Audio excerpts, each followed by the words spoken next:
না সমস্যা সবাই শুকরিয়া আদায় করি আলহামদুলিল্লাহ। আল্লাহর মেহেরবানি, আপনাদের সামনে সুন্দর একটা ফয়সালা আসবে। এই ফয়সালাটা সবাই মেনে নেওয়া আমাদের জন্য সহজ হবে এবং আমরা ওই মোতাবেকই আমাদের সমাজে এক আর নেক ভাগ করা দিয়েছি তো ইনশাআল্লাহ। আজকে যে ফয়সালাটা, এই ফয়সালাটা প্রথম আমি আপনাদেরকে দিতে চাই। আমরা 3 আর 2 5 জন মিলে আমাদের ওয়ালেকশন ভাই যিনি এই সাইডে, ওনার যে রায়, ওই রায়ের সাথে আমরা একমত পোষণ করেছি। বলেন আলহামদুলিল্লাহ।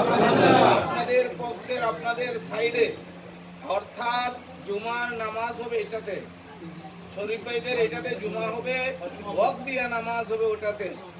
ওটা যেহেতু 2% ওয়াক্ফ আছে মসজিদের নামে, সেখানে ওয়াক্তিয়া নামাজ হইতে পারে। আর সেই জায়গায় মক্তব আছে, মক্তবটাকে আপনারা সুন্দর করে আরো ভালোভাবে সুচারুরূপে যাতে চালানো যায় ওদিকে লক্ষ্য রাখবেন। জুমা এটা নিয়ম পুরো মহল্লার একসাথে পড়ে সামাজিক যত কাজ আছে সেখানে ইমাম সাহেব এগুলো নিয়ে আলোচনা করবে, ইমাম সাহেব বয়ান করবে। এই হিসাবে জুমা এক জায়গায় পড়বো, রাজি তো সবাই? আর ওয়াক্তিয়া নামাজটা সেখানে হবে, রাজি সবাই? এটুকুই এটার ফয়সালা। এটার আনুষঙ্গিক আমি যেহেতু জুমাটাই আমাদের হুমায়ুন ভাইয়ের নেতৃত্বে আজকে ইনশাল্লাহ পারুলিয়া ফিলিস্তিনের পক্ষে, ইসরায়েলের বিপক্ষে। ফিলিস্তিনের আপনারা দেখেছেন ছোট ছোট বাচ্চারা কিভাবে আক্রান্ত হয়েছে। একটা ছাদ নাই যে ছাদের নিচে ফিলিস্তিনারা মাথা গুজাবে, একটা স্থানও নাই রান্না বাড়ি করে খাবে, কোথাও জায়গা নাই, শুধু ধ্বংসস্তূপ। এজন্য আজকে ইনশাল্লাহ ওনার নেতৃত্বে আমিও চেষ্টা করব আসার জন্য।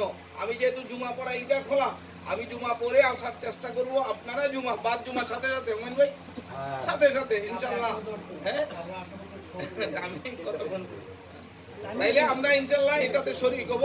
আর আমাদের চম্পা আপার আমি ওনাকে একটা অনুরোধ করব, যেহেতু আমাদের ইনশাল্লাহ নেতৃত্ব দিতে আসতেছেন, আমাদের আগামী জনপ্রতিনিধি ওনার এরাদা করেছেন, ইচ্ছা পোষণ করেছেন, তো আমাদের ওলামায়ে আল্লাহ ইচ্ছা কবুল করুন, সকলে বলেন আমিন।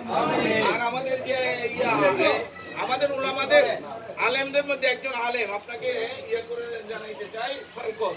সে আওয়ামী লীগের আমলে তাকে জঙ্গি মামলা দিয়ে, র্যাব দিয়ে তাকে জেল খাটায়া, তারপরে তাকে অনেক নির্যাতন করেছে।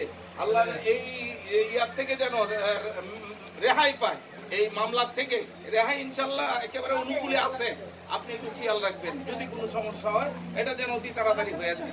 এইটা বলে আপনাদের কাছে আমি প্রার্থনা করে এক আর নেক হয়ে সবাই চলবো, এই আমি আমার সংক্ষিপ্ত কথা শেষ করলাম। আলহামদুলিল্লাহ। আমরা